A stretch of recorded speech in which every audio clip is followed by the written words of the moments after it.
Hi friends, అందరూ ఎలా ఉన్నారు? సో నేను ఈరోజు అయితే బెండకాయ కర్రీ చాలా సింపుల్గా టేస్టీగా ఎలా చేసుకోవాలో చూపిస్తాను. ఒక ప్యాన్ పెట్టి ఆయిల్ వేసి బెండకాయలు వేసి బాగా ఫ్రై చేసుకోవాలి. ఇంకో ప్యాన్ పెట్టి ఆయిల్ వేసి పోపు దినుసులు వేసుకోవాలి. కొంచెం ఫ్రై అయిన తర్వాత ఎండుమిర్చి వేయాలి.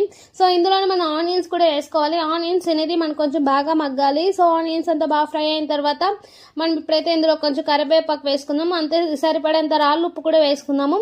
మనం ఇందులోనే టమోటా కొత్తిమీర కూడా వేసుకొని అది కొంచెం టమోటా అనేది పచ్చివాసన పోయేంత వరకు మొత్తం ఫ్రై చేసుకోవాలి. సో ఇప్పుడైతే తెల్లగడ్డ కచ్చాపచ్చాగా వేస్తాం కదా, సో అది వేసుకునేసి ఇందులోనే మనం పసుపు, కారం, ధనియాల పొడి వేసి బాగా కలుపుకోవాలి. సో మనం ఆల్రెడీ బెండకాయని రెడీగా పెట్టుకున్నాం కదా, సో ఇందులో వేసి మొత్తం బాగా కలుపుకోవాలి. సో మొత్తం బాగా ఫ్రై అయిన తర్వాత 2 గ్లాసెస్ ఆఫ్ వాటర్ అయితే మనం ఇందులో వేసుకోవాలి. సో ఒక 15 మినిట్స్ బాగా కుక్ అయిన తర్వాత ఇందులో చింతపండు రసం వేసుకొని ఒక 5 మినిట్స్ ఉంది. ఇందులో మనం ధనియాలు, ఆవాలు, జీలకర్ర పొడి చేసి వేసుకోవాలి. అంతే 5 మినిట్స్ తర్వాత